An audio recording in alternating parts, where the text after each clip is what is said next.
people in Gaza are destined to stay in the poverty trap, are destined to be poor unless the international community intervene heavily to restore Gaza to a more sustainable development path.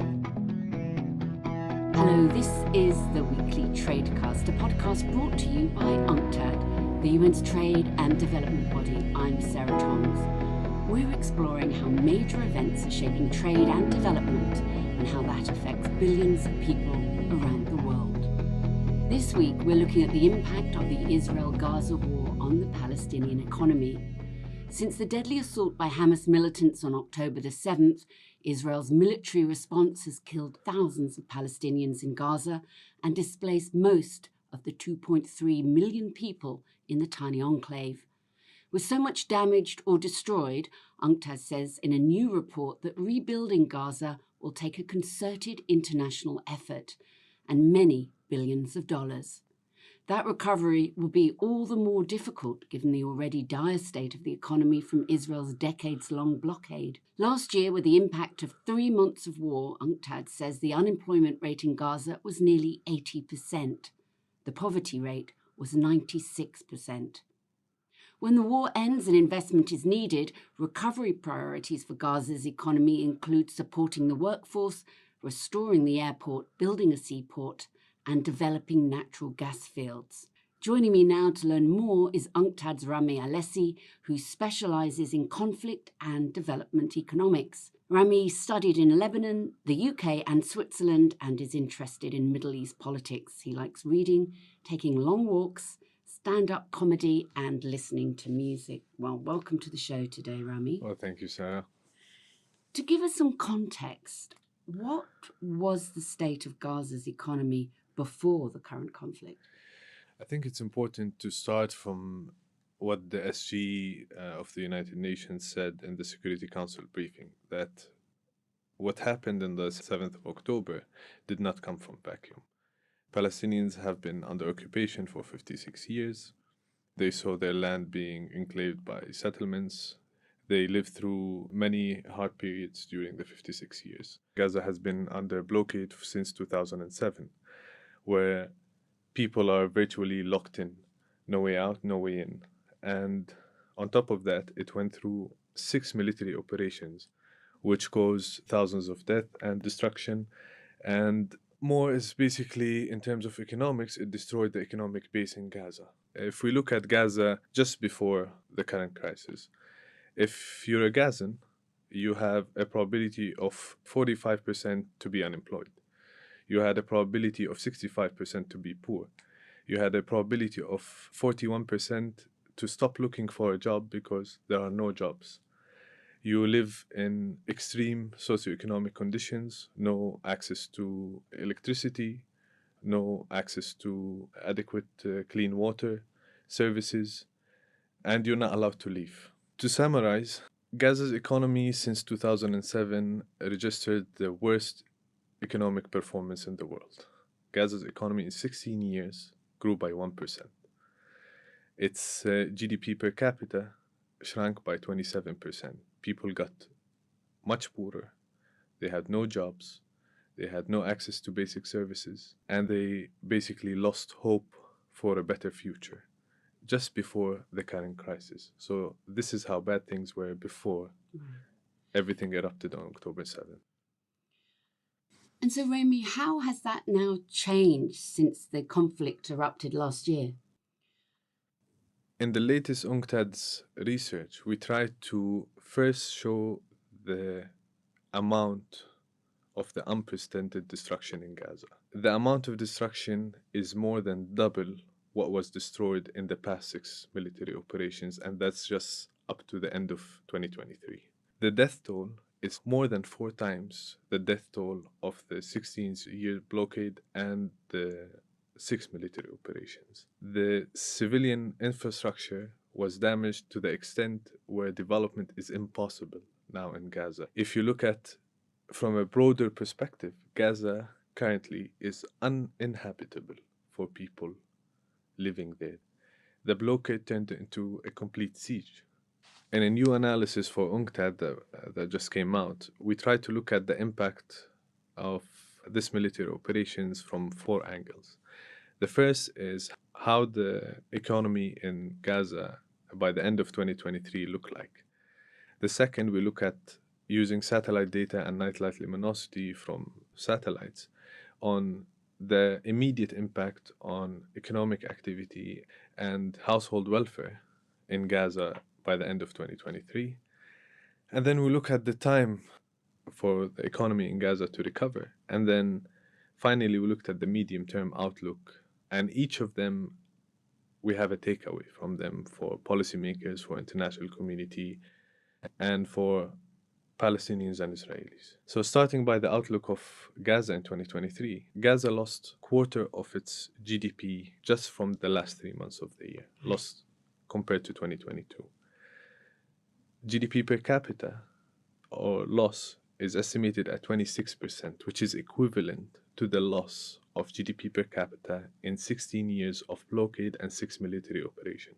Now, if we look at the micro part, which is using satellite data, we look at the damages and the household welfare. We notice that in 3 months, the night coming from Gaza lost almost 43% of its value. So Gaza got darker and darker, which indicates that the economic activities were reduced by 43%. Oh, I see. And that's an immediate impact. And then to translate into household welfare, we already established a mechanism in which translating or having an exchange rate between the nightlight and household welfare.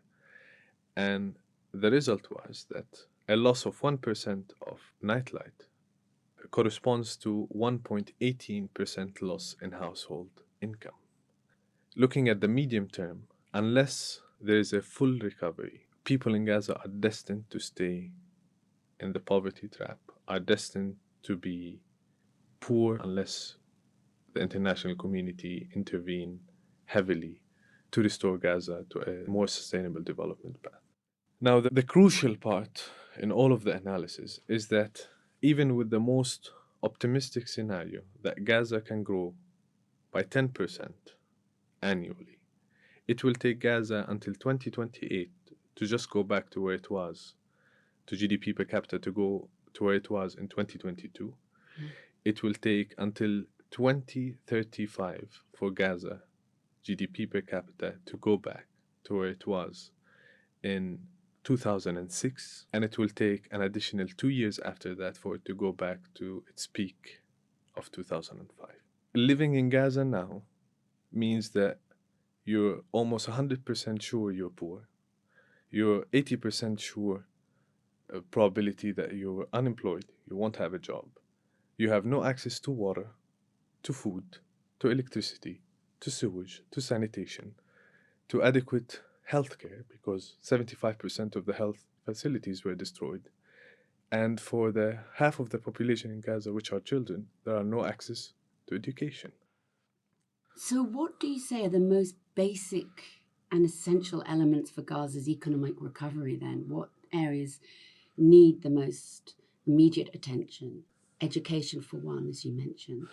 Gaza now, the focus should be on the humanitarian relief in people in Gaza. The second aspect is to start thinking of prioritizing what is needed in terms of basic services and what is needed to restore the basic services for people in Gaza, whether it's health, education. These are at most important because in the broader development framework, these are the most that will have long-lasting impact for the people in Gaza, especially. You don't want to reach a point where you have a whole lost generation in Gaza of children with no education and no hope for the future. So restoring the basic services, that's one. But everything we're talking about now starts with an immediate ceasefire and a long-standing ceasefire and allowing every humanitarian need for people in Gaza to go in. One of the key takeaways of UNCTAD's analysis is that there is no room for half solutions now, and there is no room for not meeting a full recovery. This cycle of destruction and insufficient reconstruction needs to be broken now. Well, so talking of that, after basic recovery, what else must Gaza do to ensure a functioning economy with the potential to actually grow? there are a few steps that needs to be taken to put Gaza back into a sustainable development path. So first of all, since 2007, there is a administrative separation between Gaza and the West Bank. The reunification of Gaza and West Bank under one umbrella needs to happen, institutional-wise, legal-wise, financial-wise, which will enable Gaza to reintegrate into the Palestinian economy.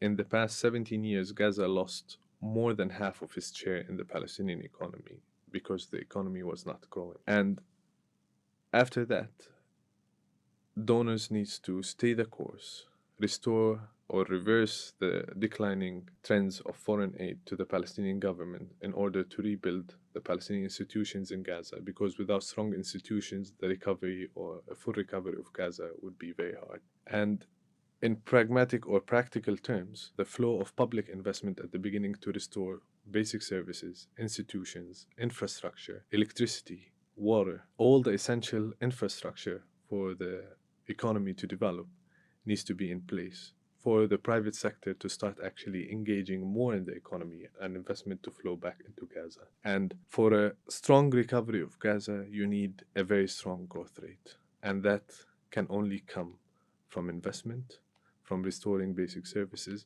from reintegrating the economy of Gaza with the West Bank and the rest of the world, for it to be more viable and restore the hope for the people in Gaza. So which sectors offer the most potential for the people of Gaza? Where are the skills and money going to come from?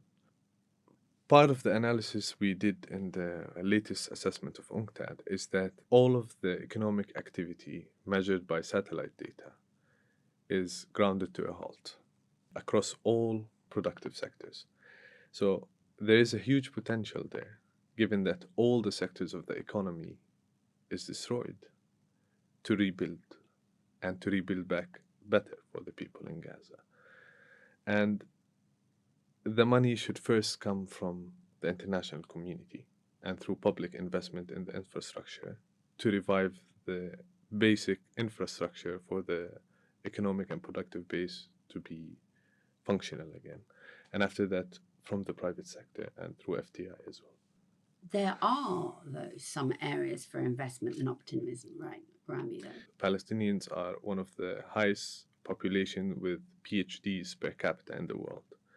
They're very educated in Gaza. And looking at the potential in Gaza in terms of its position, where it has the sea, the only border with an Arab country that is not controlled by Israel, which is Rafah. You have the sea, you have the ability to have an airport, which was the case prior to the Second Intifada. And there's a lot of resources in terms of oil and gas off the shore of Gaza. So Gaza's potential is there. And now it's the time for Gaza to tap into its potential, to its resources, to its human capital, which is there, and to be on a sustainable development path using its own resources at some point, which is possible, which is feasible. Thank you so much for joining us today, Rami. That was UNCTAD's Rami Alazzeh, who was this week's guest. Tune into the weekly Tradecast next week and every week for more insights on the most pressing issues around the world of trade and development. And there's even more on our website, unctad.org. I'm Sarah Thomas in Geneva. Goodbye for now.